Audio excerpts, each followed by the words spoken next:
मैत्रिणींनो, शाळा चालू झाली आहे की सकाळचा डब्बा काय बनवायचा प्रश्न पडतो. मग तो ऑफिसचा डबा असो किंवा स्कूलचा डबा. सुकी भाजी काय बनवायची हा नेहमी पडणारा प्रश्न. आणि आता खरं सांगायचं म्हणजे या गवारीच्या शेंगा मी घेतलेल्या आहेत आणि ते कसं रात्रीच जर नीट करून ठेवल्या म्हणजे स्वच्छ करून ठेवल्या की सकाळी घाई गडबडीत पटकन करता येतं. त्याचा देठाकडचा टोकाकडचा भाग थोडासा काढला आणि अशा पद्धतीनं मी या शेंगा कांदा घेतलेला आहे, तो स्वच्छ करून घेतला आणि आता ना आपल्याला तो कट करून घ्यायचा आहे. मैत्रिणींनो, आता कांदा चिरण्यासाठी चॉपिंग बोर्ड आलेले आहेत, चॉपर्स आलेले आहेत. पण खरं सांगायचं ही विधी कोण कोण वापरतं, अशा पद्धतीची विधी कोणाकोणाच्या घरात आहे मला कमेंट करून नक्की सांगा. किती चॉपिंग बोर्ड असू द्या किंवा चॉपर असू द्या, मला या विधीनं छान असा कांदा कट करता येतो. आणि कशी काही प्रत्येकाची सवय असते ना, तशी माझी सवय आहे. आता ही सासूबाईने दिलेली विधी मला एवढी उपयोगाची आहे असं वाटतं की मला पटपट कांदा असू द्या किंवा कोणत्याही भाज्या काहीही जर चिरायचं म्हटलं तर या विधीनं छान असं चिरायला येतं. ही भाजी जी आपण बनवणार आहे, कांदा घालून बनवणार आहे.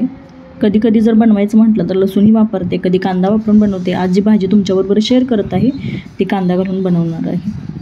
झटपट जर बनवायची असेल तर थोडीशी 1-2 मिनटासाठी ही जी गवारची शेंग आहे थोडीशी वाफवून घेतली तर घाई गडबडीत बनवायची म्हटलं तर पटकन होते.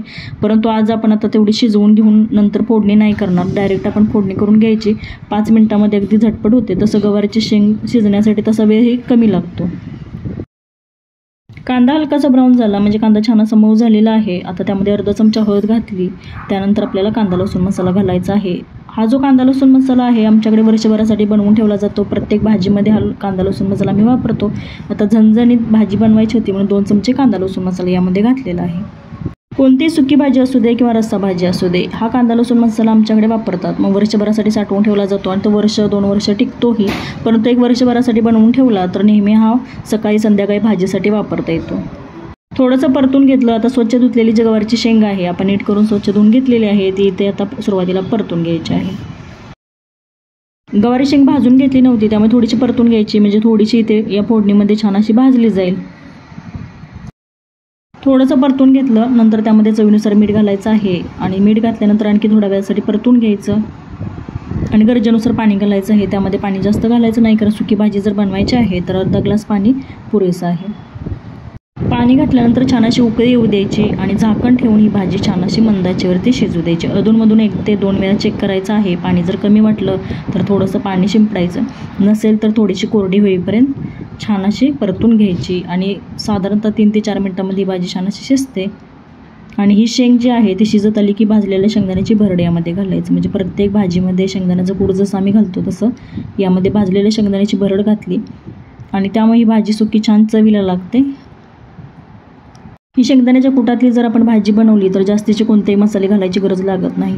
आणि गवारीची शेंग आहे त्याला थोडंसं भाजलेलं शेंगदाण्याचं कूट जास्तच वापरायचं, त्यामुळे भाजी आणखी चविष्ट लागते. अजून भाजी कोरडी झाली नव्हती, थोडा वेळ परतून घेतली की ही भाजी छान अशी कोरडी होईल. कोरडी होईपर्यंत भाजी शिजू द्यायची. स्वच्छ धुवून बारीक कट करून घेतलेली त्यामध्ये कोथिंबीर घातली आणि आणखी परतून घेऊन भाजी ही कोरडी होऊ दिलेली आहे.